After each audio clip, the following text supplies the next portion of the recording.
Hello, my name is Sue Fletcher and I have been an astrologer since the early 90s and I've been teaching astrology for over 20 years.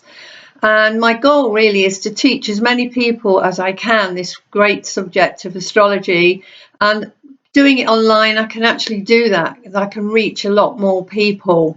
I'm really passionate about this subject of astrology because really it shows your strengths, your weaknesses, your talents, your abilities, your life purpose.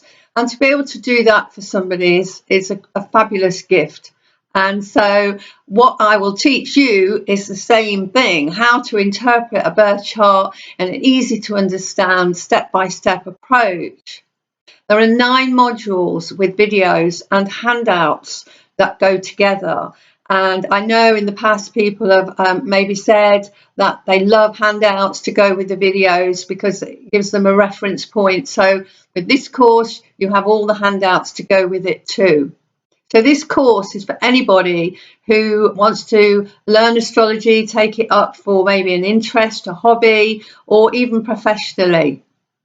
I'm available for questions you may have on the course, and I think that's important because there's nothing worse than getting stuck on a question and you can't understand. And I'm there. I like that. I like people to know what they're doing. So in the next video, I will go through the perspectives and what we're actually covering. And so I look forward to teaching you this wonderful subject of astrology. And chances are that if you've landed here, you are meant to be learning this great subject of astrology, just like I did all those years ago. So I'll see you in the next video with the perspectives.